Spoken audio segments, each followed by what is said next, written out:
Hello everyone, this is अभिषेक और आज हम जो टॉपिक स्टार्ट करने जा रहे हैं वो आरबीएससी का चैप्टर नंबर फर्स्ट संयुक्त फलन या कंपोजिट फंक्शन है।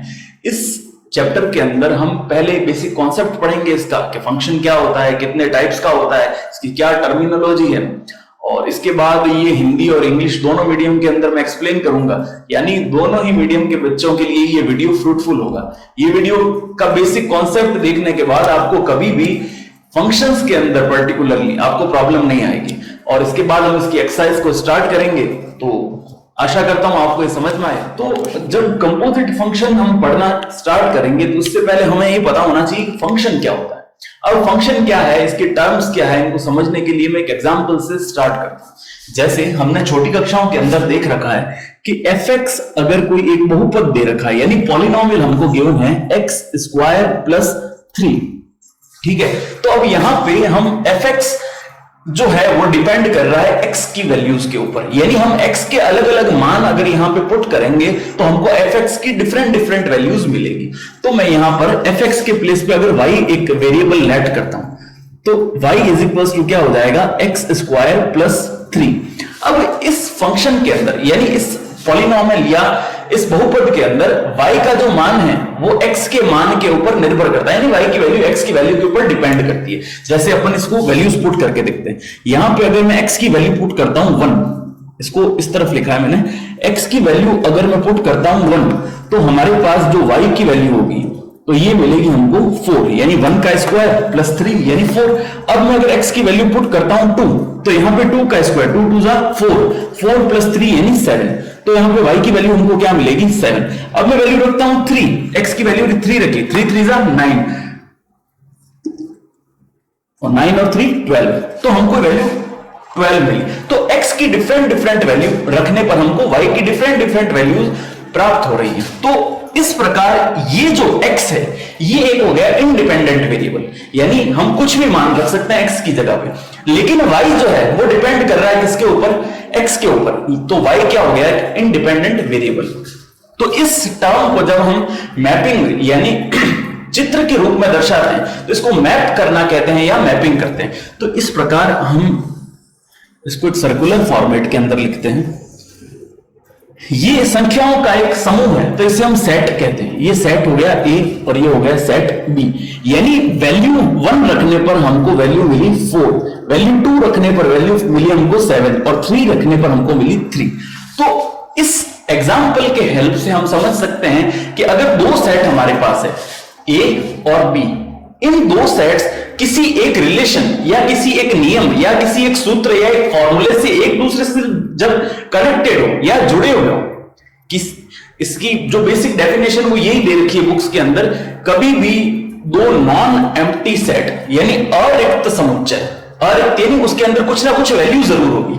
तो जब भी दो नॉन एम्प्टी सेट या अरिक्त समुच्चय एक दूसरे से किसी नियम या किसी शर्त के अनुसार आपस में जुड़े हुए हो तो वो जो टर्म्स कहलाती है, उनके बीच का जो रिलेशन है वो कहलाता है, उनके बीच का जो रिश्ता है वो कहलाता है फंक्शन या फलन।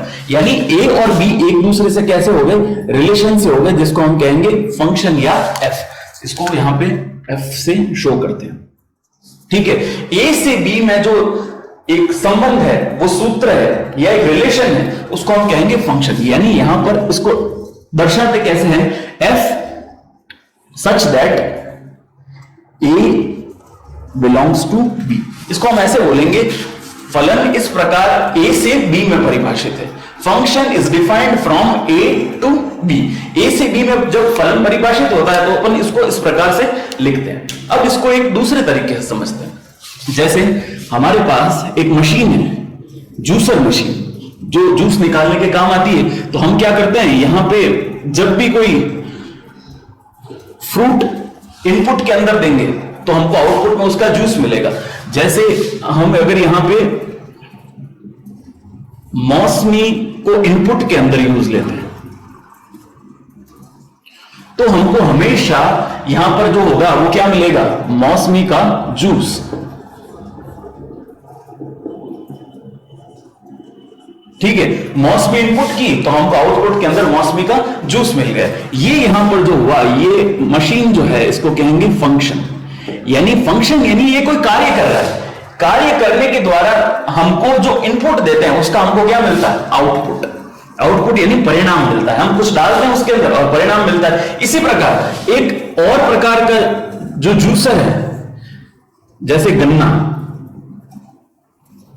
हमने गन्ना इनपुट किया तो गन्ने का रस निकालने की जो मशीन है वो मौसमी का रस निकालने वाली मशीन से कैसी होगी? डिफरेंट होगी। तो यहां पर भी फंक्शन ही होगा,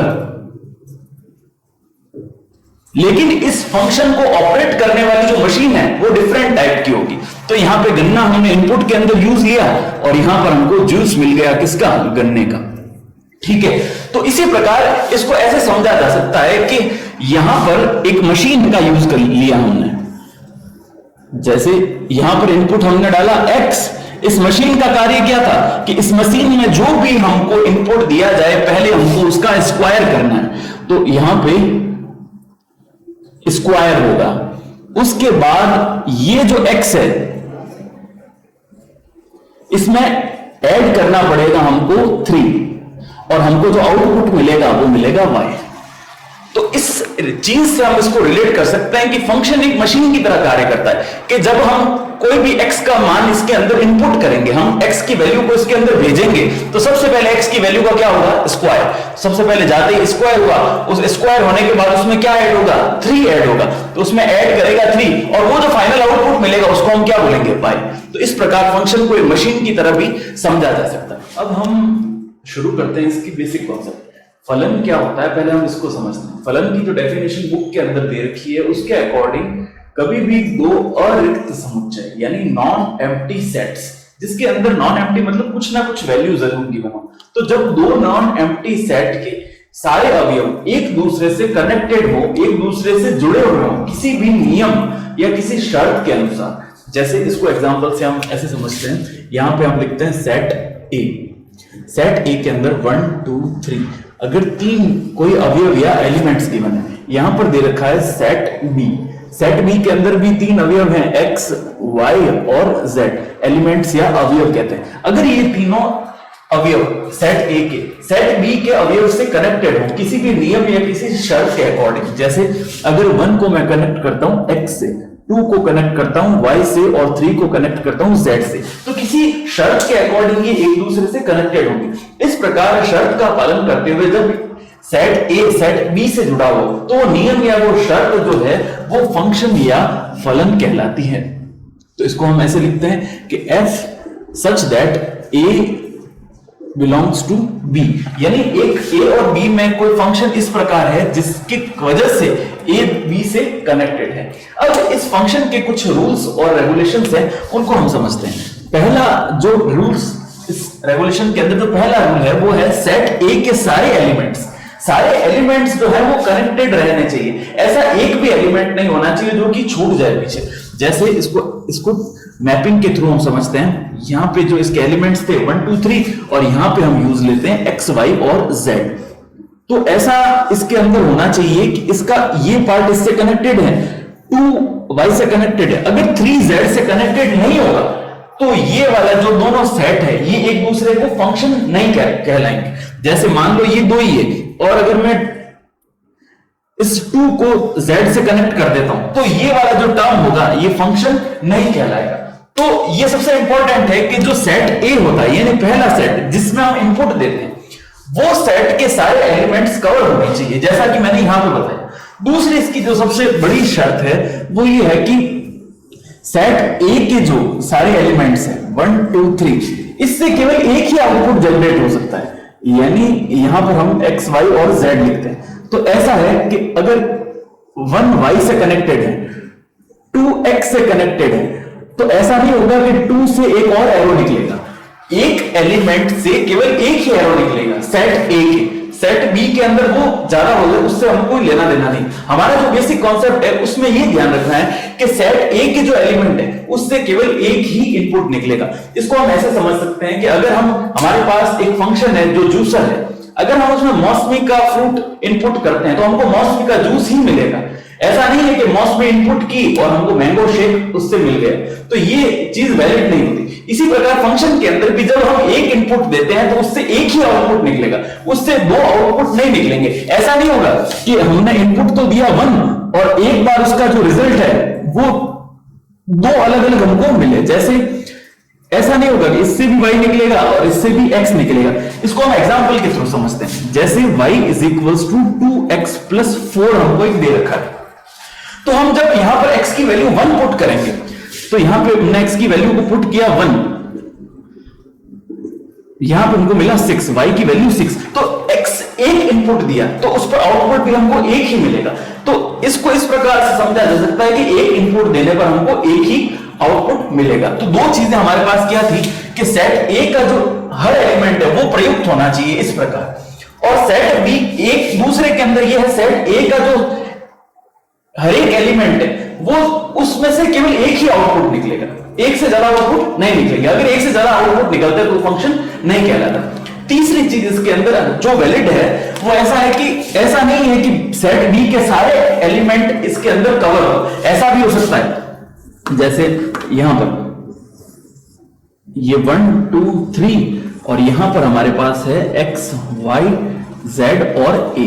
अगर 1 a से कनेक्टेड है, 2 y से कनेक्टेड है, 3 x से कनेक्टेड है, तो यहां पर हमारे पास जो एक z एलिमेंट रह गया सेट b का, वो किसी से कनेक्टेड नहीं है। तो इस पर्टिकुलर कंडीशन में ये फंक्शन कहलाएगा। ये जरूरी नहीं है कि b के सारे एलिमेंट्स जो हैं वो सारे के सारे a के एलिमेंट से कवर हो, तो ये भी एक क्या कहलाएगा, फंक्शन कहलाएगा।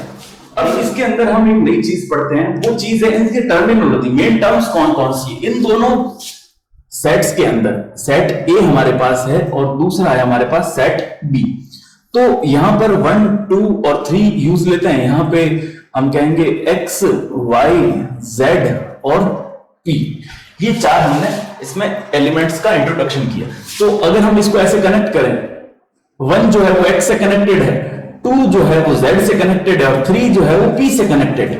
तो ये जो हमारे पास सेट a के अंदर जितने भी एलिमेंट्स हैं सारे के सारे, सेट a के सारे एलिमेंट्स हमारे यहां पर कहलाते हैं डोमेन या प्रांत।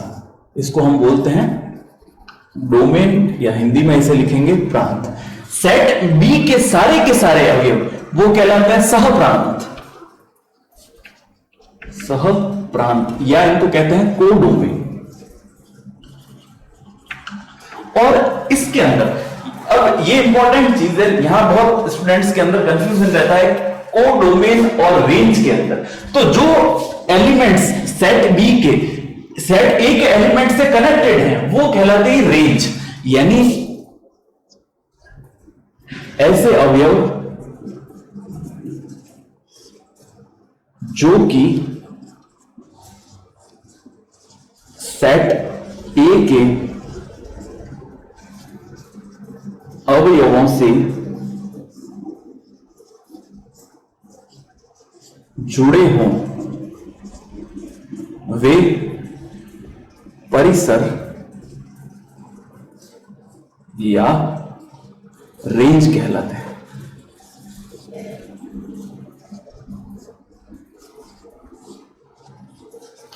Those elements of set B which are connected to the elements of set A, they are known as range और परिसर। उनको परिसर या रेंज कहते हैं। तो यहां पर हमारे पास जो रेंज बनी वो रेंज क्या होगी, वो रेंज होगी x, z और p।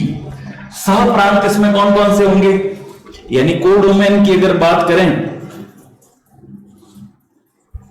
कोडोमेन हमारे पास होंगे x, y, z और p, और डोमेन के अंदर 1 2 3 हमारे पास ऑलरेडी एग्जिस्ट होंगे। तो ये बात हुई डोमेन, कोडोमेन और रेंज की, ये टर्म्स हमको मालूम होनी चाहिए। अब हम बात करते हैं कार्टेशियन प्रोडक्ट या कार्तीय गुणनफल। इसको हम लिखेंगे कार्तीय गुणनफल या कार्टेशियन प्रोडक्ट। अगर हमारे पास दो सेट्स यहां पर दे रखे हैं, a इज इक्वल्स टू 1 2 और 3, और यहां पर दे रखा है b जो कि दे रखा है x और y। तो अब जब हमको इनका कार्टेशियन प्रोडक्ट या कार्तीय गुणनफल ज्ञात करने का कहता है, तो हम इन दोनों को मल्टीप्लाई करते हैं और वो इस प्रकार लिखेंगे, ये जो 1 है ये इन दोनों के साथ मल्टीप्लाई होगा, 2 भी इन दोनों के साथ और 3 भी इन दोनों के साथ। तो यहां पर हमारे पास जो कार्टेशियन प्रोडक्ट मिलेगा वो मिलेगा 1, x, 2, x और 3, x। फिर 1, y, 2, y और 3, y। ये हमको इस प्रकार इसका कार्टेशियन प्रोडक्ट मिलेगा, यानी a का हर अवयव, every element of a will be multiplied by every element of b, यानी a का प्रत्येक अवयव b के प्रत्येक अवयव से सेपरेटली मल्टीप्लाई होगा या गुणन होगा। तो यहां तक हमने पढ़ा कि फलन क्या होता है, उसकी बेसिक टर्म्स क्या है, रेंज किसे कहते हैं, कोडोमेन क्या है, परिसर क्या है, उनके बारे में पढ़ा। अब हम पढ़ेंगे संयुक्त फलन या कंपोजिट फंक्शन किन्हें कहते हैं। तो इसको समझने के लिए हम देखते हैं कि यदि a, b एंड c अगर ये तीनों अरिक्त समुच्चय है, अरिक्त यानी नॉन एम्प्टी, अगर a b c तीन अरिक्त समुच्चय दे रखे हैं हमको, तो और दो फंक्शन इस प्रकार परिभाषित है कि f जो है वो a से b में परिभाषित है और g जो है वो b से c में परिभाषित है, तो हमको दो नए संयुक्त फलन ज्ञात करने होते हैं। पहला जो संयुक्त फलन होता है वो होता है g ऑफ f और दूसरा होता है हमको f ऑफ g। अब दोनों में जो हम वेरिएबल यूज करते हैं वो हम पास में लिख देते हैं, जैसे मोस्टली क्वेश्चन में x लिखा हुआ है तो g ऑफ f, यहां पर वेरिएबल क्या लिखेंगे x, और यहां पर भी अगर x दे रखा है तो x, और इसको सेपरेटली हम ब्रैकेट के अंदर लिखेंगे। तो अब इनकी वैल्यूज कैसे फाइंड आउट करते हैं उसको अपन एक एग्जांपल की हेल्प से समझते हैं। जैसे अगर हमको एक क्वेश्चन में f दे रखा है इस प्रकार से, a से r लिखते हैं इसको, यानी रियल नंबर से रियल नंबर के अंदर एक फंक्शन इस प्रकार डिफाइन है कि इसको हम लिखते हैं 2x², और दूसरा हमको एक फंक्शन दे रखा है g भी r से r के अंदर एक डिफाइन है 2x + 1 के अंदर। तो हमको f ऑफ g और g ऑफ f की वैल्यू को फाइंड आउट करना है। तो कैसे फाइंड आउट करते हैं वो देखते हैं। इसकी वैल्यू के अंदर हम सबसे पहले लिखेंगे g ऑफ f, वेरिएबल हमारे पास x है तो यहां पर x का यूज लेंगे।